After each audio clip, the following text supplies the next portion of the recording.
కృతజ్ఞతలు తెలపాలి. జీవితం అంతా మీరు ఇలాగే సంతోషంగా ఆనందంగా ఉండండి.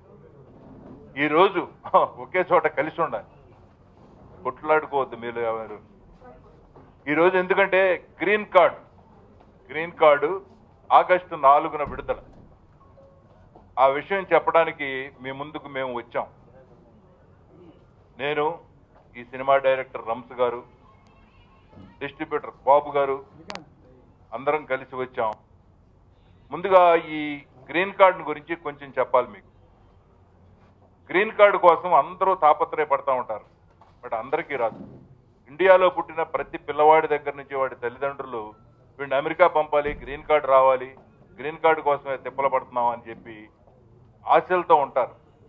కానీ ఆ గ్రీన్ కార్డు వచ్చిన తర్వాత వాడు ఎన్ని బాధలు పడతాడు, ఆ గ్రీన్ కార్డు కోసం ఎన్ని బాధలు పడతాడు, ఇవి అమెరికా వెళ్ళిన వాళ్ళకే తెలుస్తుంది.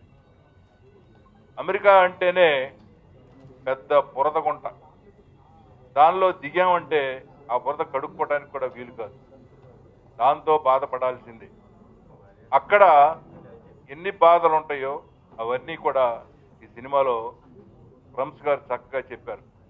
ఇది సరికొత్త కథ, ఇది ఎవరూ వినని కథ, ఇంతవరకు ఎక్కడా రాని కథ, యూత్కి బాగా ఇంట్రెస్టింగ్గా పట్టే కథ, అలాగే తల్లిదండ్రులు కూడా చూడాల్సిన సినిమా.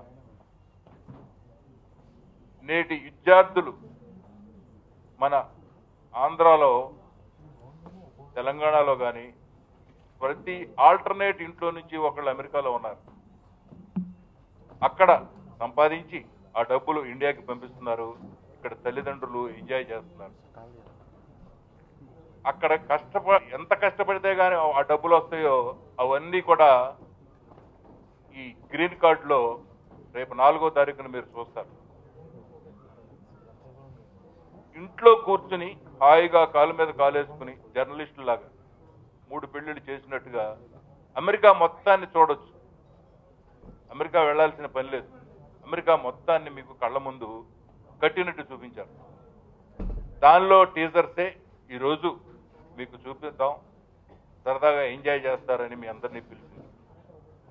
ఫస్ట్ టీజర్ని రిలీజ్ చేస్తున్నాడు, అందుకని ఫస్ట్ టీజర్ని లాంచ్ చేయమని ఇతన్నే నేను కోరుకుంటున్నాను.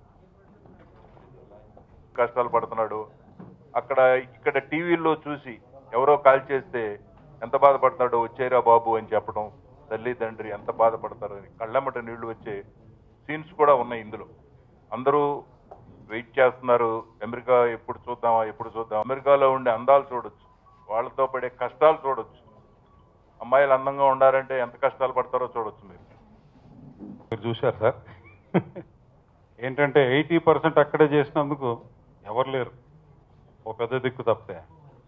సో మీకు కూడా కలర్ఫుల్గా లేదు, బోర్ అవుతారేమో, అందుకనే ప్రతిసారి మిమ్మల్ని పిలిచినప్పుడు 10-15 నిమిషాల్లోనే ఫినిష్ చేస్తున్నాం.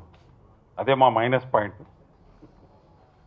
సో చాలా థ్యాంక్స్. ప్రెస్ వాళ్ళు ఎప్పుడు వచ్చినా కలర్ లేదని చెప్పి కలర్ఫుల్గా ఏమీ వేయకుండా లేరు, మీరు బాగా కోఆపరేట్ చేస్తున్నారు. పోను నేను చేసిన సినిమా అమెరికాలో చలపతిరావు గారు సగం కన్నా ఎక్కువ చెప్పేశారు. ఇంకా సినిమాలో మిగిలిన చూద్దరు కానీ నేనేం చెప్పను, మీకు బోర్ కొట్టించాను.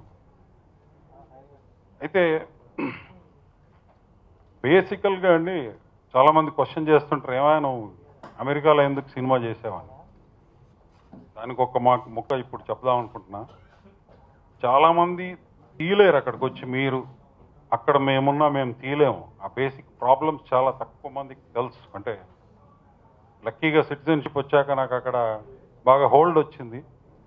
హోల్డ్ వచ్చి ఇక్కడ ఆర్టిస్టులు తీసుకొచ్చి అక్కడ మళ్ళీ లొకేషన్ లోపల ఎవరికి తెలియకుండా ఇండోర్గా చేస్తూ ఏదో ఇబ్బందులు పడుతున్న ప్రొడ్యూసర్స్ అందరినీ చూసా. సో 110% ఆడియన్కి August 4th తర్వాత ఒక డిఫరెంట్ సినిమా చూసిన ఫీలింగ్ మాత్రం 100 కలుగుతుందండి, అది గ్యారంటీ ఇస్తాను నేను. గ్రీన్ కార్డ్ గురించి పడే కష్టాలని చాలా తక్కువగా నీట్గా డిస్కస్ చేశాను. ఎక్కువ ఏమీ మీకు బోర్ కొట్టించలేదు. మన వాళ్ళు అక్కడికి వచ్చి ఎలా బతుకుతున్నారు, మనం వెళ్తే ఎలా బతుకుతాం. చాలామంది యూత్కి ఒక క్వశ్చన్ ఏంటంటే అమెరికాలో లైఫ్ ఎలా ఉంటుంది, అమెరికాలో వైఫ్ ఎలా ఉంటుందన్న క్వశ్చన్స్ని కూడా దీంట్లో సాల్వ్ చేశాను. చెప్పేశా. ఎందుకంటే నేను మా ఫ్యామిలీతో ఉంటున్నా. అందరికీ చెప్తుంటా, ఇండియాలో వైఫ్ రూపాలు లేకుండా చేస్తుంది జేబుల్లో, అమెరికాలో వైఫ్ నామరూపాలు లేకుండా చేస్తుంది మన్ని. ఎందుకొరకంటే ఫస్ట్ ఆ అమ్మాయి క్రెడిట్ హిస్టరీ పెరగాలని చెప్పి ఎక్కడో చోట ఆమె అడ్రస్ పెట్టడం చేస్తాం. ఆమె అడ్రస్ పెట్టిన మరుక్షణం మెల్లిమెల్లిగా రోజు వచ్చే 10 లీటర్లు 8 లీటర్లు ఆమెకే వస్తాయి. ఇంట్రెస్టింగ్ అంటే సరదాగా ఉంటుంది సినిమా. మీకు తిట్టుకునే ఛాన్స్ ఎక్కడా ఇవ్వలేదు 2 అవర్స్లో. సినిమా గురించి ఎక్కువ మాట్లాడుతున్నాను. నేను చెప్పిన పాయింట్స్ కూడా సినిమాలో ఒక్కొక్కరు లైఫ్, ఒక్కొక్కరు జీవితాలు కనబడతా ఉంటాయి. ముస్లిమ్స్ వాళ్ళ కల్చర్ ఏంటి, ఇక్కడ వాళ్ళు అక్కడ ఎలా పడుతున్నారు బాధలు. అమెరికా కోర్స్ అంతే, ఎన్నో కారణాల వల్ల అమెరికాకు వస్తున్నారు. పోనీ ఇంకోటండి, ఎన్ఆర్ఐస్ మేము ఇక్కడ పడే బాధల్ని ఫ్యూచర్లో ఛాన్స్ వస్తే చేయాలన్న ఒక ప్రాబ్లం క్రియేట్ చేసి చూపించారండి. ఎన్ఆర్ఐస్ టు ఎంఆర్ఐస్ అని చెప్పేవాడిని ఎప్పుడు మీతో సరదాగా. బేసికల్గా ఎన్ఆర్ఐస్ ఇక్కడ రాగానే వాళ్ళు చికెన్ అండి, వాడిని ఎంతసేపు పోసేద్దామని చూస్తారు చాలా చోట్ల. బట్ ఇవాళ చెప్తున్నాను, ఇక్కడ మీ ప్రెస్ ద్వారా నేను కాస్త సీఎం వరకు ఒక మెసేజ్ పాస్ చేయాలనుకుంటున్నానండి. ఎంఆర్ఐ అంటే ఎన్ఆర్ఐస్ ఎవరైతే ఎంఆర్ఐ స్టేజ్కి వెళ్తున్నారో దాంట్లో నేను కూడా ఒక బాధితుడున్నా. ఎన్ఆర్ఐస్ అమెరికాకి వెళ్ళగానే వాళ్ళు ఏదో విచ్చలవిడిగా డబ్బు సంపాదిస్తున్నారు, ఫ్రీగా వచ్చేస్తున్నాయి అని అనుకుంటున్నారు ఇక్కడ చాలామంది. అది ఇండైరెక్ట్గా సినిమాలో కొద్దిగా డిస్కస్ చేసిన ప్రెస్ ద్వారా నేను సీఎంకి ఒక మెసేజ్ పంపించదలుచుకున్నాను ఈరోజు. ఏమండి, ఎన్ఆర్ఐస్ మేము వచ్చాక చాలా మంది ఎన్ఆర్ఐస్ హ్యాపీగా లేవండి. ఎన్ఆర్ఐస్ హ్యాపీగా లేవు, అది చాలా పెద్ద టాపిక్ అవుద్ది. నేను మీకు బోర్ కొట్టించదలుచుకోలేదు, కానీ ఛాన్స్ ఎక్కడ దొరకలే నాకు చెప్పడానికి. అది పెద్ద ఇంటర్వ్యూ, 1 గంట 2 గంటల ఇంటర్వ్యూ అవుద్ది అది. ఎందుకంటే మేము ఎప్పుడు చూస్తుంటాం, అమెరికాకి ఎంతమంది పొలిటీషియన్స్ వస్తారు, మీకు ఇక్కడ మ్యాటర్ పేపర్లో రాసేది ఒకటైతే అక్కడ వాళ్ళు చేసేది ఒకటండి. ఓపెన్గా చెప్తున్నాను, నేనే ఎంతోమందికి ప్రాపర్టీస్ ఇప్పించా అక్కడ. కానీ మేము ఇక్కడ వస్తే మర్యాద మాకు ఇచ్చే అవసరం లేదండి, ఎన్ఆర్ఐని మర్యాద ఇచ్చే అవసరం లేదు. కానీ మాకు కలుగుతున్న ప్రాబ్లమ్స్ మ్యాక్సిమం అండి. అంటే ఇక ముందు మీకు ఎందుకు ఈరోజు ఈ పాయింట్ చెప్పాలనుకున్నానంటే, ఫ్యూచర్లో ఎన్ఆర్ఐస్ నాలాగా వచ్చి నిలబడరు. రాసిస్తాను మీకు, వీడు ఎంతసేపు ఎంత ఇన్వెస్ట్ చేస్తాడు, ఏ రకంగా యూజ్ అవుతాడని చూస్తున్నారు, కానీ మా కళ్ళ నీళ్ళు ఎవరు చూడట్లేదండి. ఆనెస్ట్గా చెప్తున్నాను, ఈరోజు మీ ప్రెస్ ద్వారా చెప్తున్నా, ఇక ముందు నాలాంటి ఎన్ఆర్ఐస్ రారేమో. అలాంటి ఇబ్బందులు పడుతున్నాం, మేము చెప్పుకోలేకపోతున్నాం. నరకం అండి మాకు. అది ఇంకా ఎప్పుడైనా ఫ్యూచర్లో ఒక టాపిక్ చేస్తే 100% ఒక సినిమా అమెరికాలోనే చేస్తాం మేము, ఇక్కడ పడ్డ బాధలు. ఎందుకంటే ఇక్కడ చేస్తే మీరు ఎలాగో రిలీజ్ కానియరు అంటే ఎవరు ఒప్పుకోరు. సో దయచేసి ప్రెస్ ద్వారా మన గొప్ప సీఎం, ఆయన ఎంతో సాధించారు, ఆయనకు చదివే కొద్దిగా ఎన్ఆర్ఐస్ వాళ్ళకి నిజంగా ఓటు హక్కు లేదండి.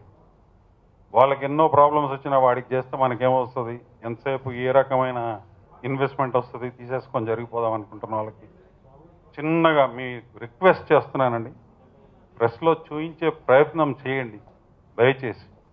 చేస్తారు మీ ఏదైనా ఫీలింగ్.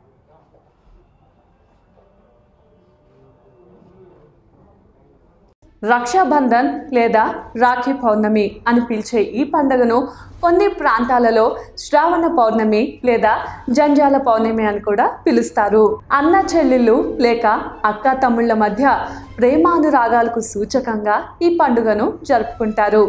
కొంతకాలం క్రితం వరకు ఉత్తర పశ్చిమ భారతదేశాలలో ఈ పండుగను చాలా వైభవంగా జరుపుకునేవారు. ఇప్పుడు దేశమంతా జరుపుకుంటున్నారు. అన్నకు కానీ తమ్మునికి కానీ